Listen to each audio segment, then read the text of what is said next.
There. Want to spend a little time talking to you about canned food and refrigerated packaged food, often found in those tubes, right? Actually, feeding canned food is a bit better than feeding kibble food. Some people will blend the two, wanting to add a little more interest to their dog.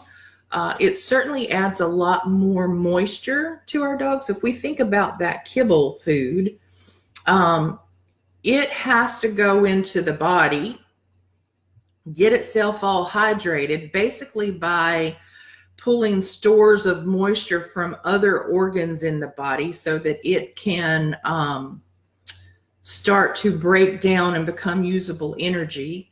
That process of kibble takes about 15 hours. Using canned food with a lot more moisture going in with the food takes less time to become usable energy. It is, and it doesn't deplete the stores of hydration in the body in the same way that kibble would. Canned food will actually be less cooked than kibble, meaning it has been cooked for a shorter period of time at most likely a lower temperature. It's still cooked food, but the less cook we put on food, the less nutrients we're cooking out of it. So it will retain more nutrient because it has been cooked for less time.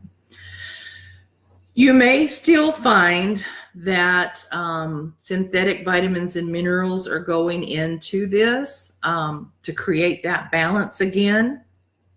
But a couple of things you need to be aware of in the canned diets is that it's in an aluminum can, and there is often a wrapper, a plastic film on the inside of those cans to prevent the can from rusting as a result of having all that moist food in it, right? You need to read the label. Those liners may be made with BPA in the plastic, which is a known endocrine disruptor, right? Endocrine disruptor, hormonal disruptors can create all sorts of problems for our health. Many of us will not recognize straight away if our pets have hormonal issues in the reproduction category, for example, because they've been spayed and neutered. We would not straight away know if that dog is unable to make puppies, right? Certainly the world does not need a lot more puppies. That's not what we're talking about.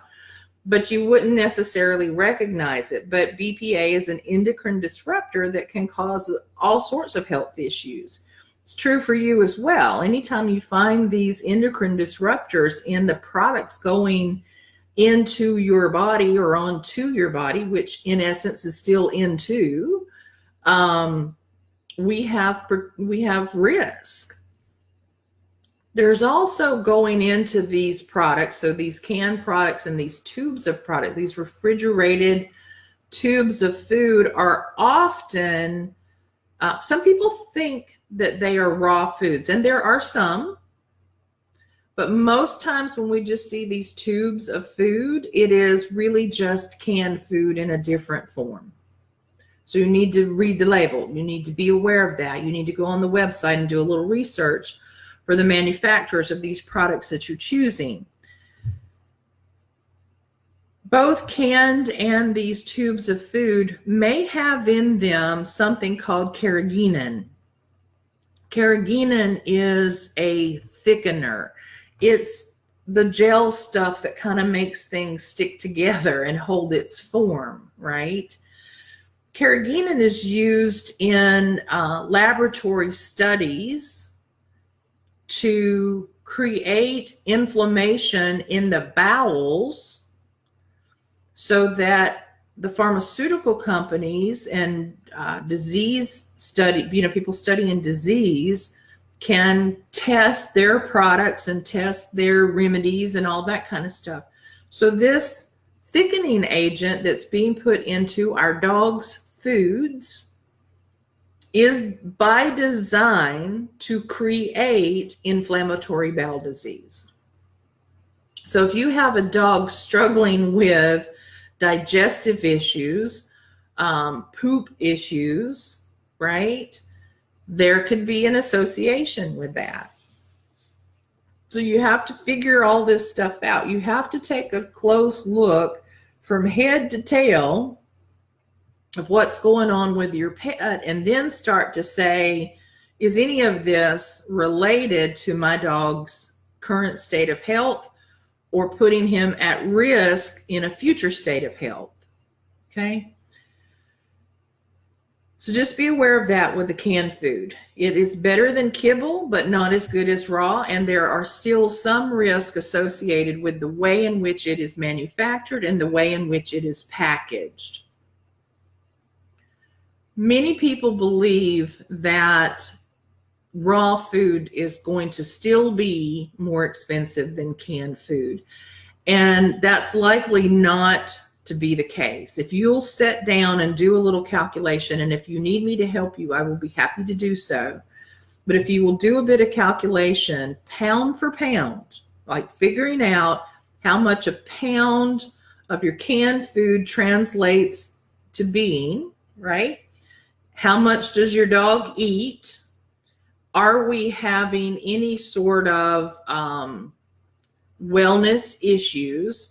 Itchy skin, goopy eyes, poor quality poops, digestive issues, joint health issues, whatever they may be, and how you are trying to manage those. There's a cost associated with getting that diagnosed from your veterinarian, getting medication, getting shampoos, getting supplements, getting whatever. There are costs associated with all of that that really should be translated back into the nutrition category, right?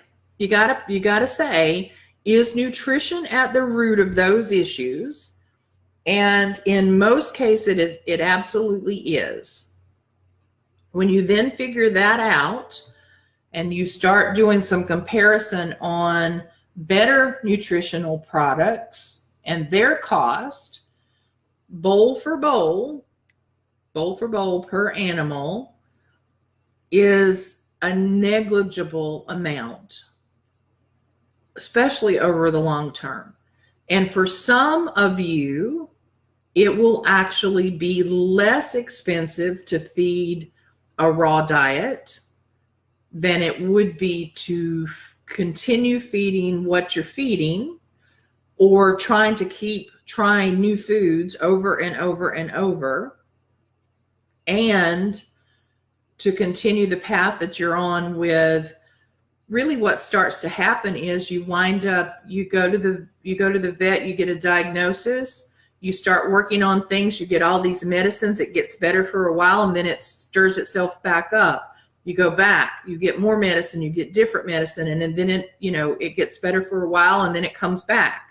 That happens over and over and over again because we are not getting to the root of the problem.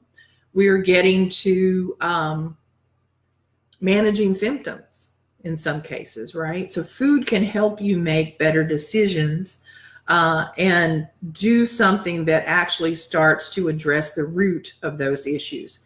Essential oils, we've talked about this before, can help the body with the enzymes that it needs to use these foods more efficiently.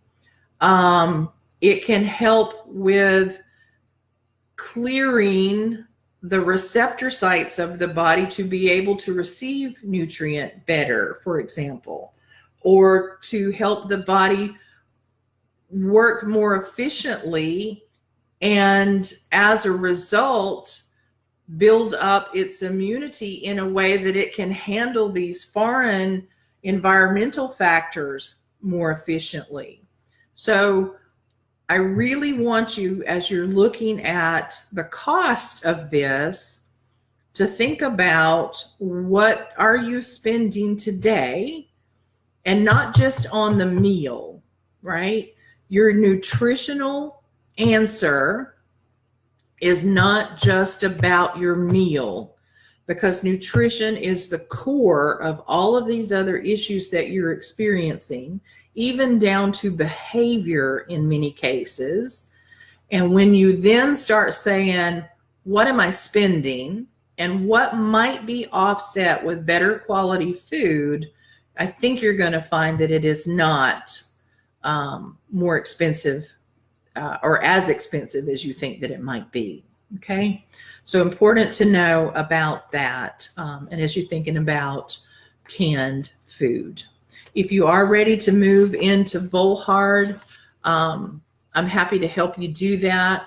Volhard Dog Nutrition, use the coupon code of Dana Brigman, DANABRIGMAN, will get you linked to me, which gets you a wellness consultation, ongoing support for Q&A about questions you have about those products, questions that you might have about supplements, questions that you might have about aging or supporting your pet when the time arises, or ideally we're getting on a better path and we're avoiding some of those issues.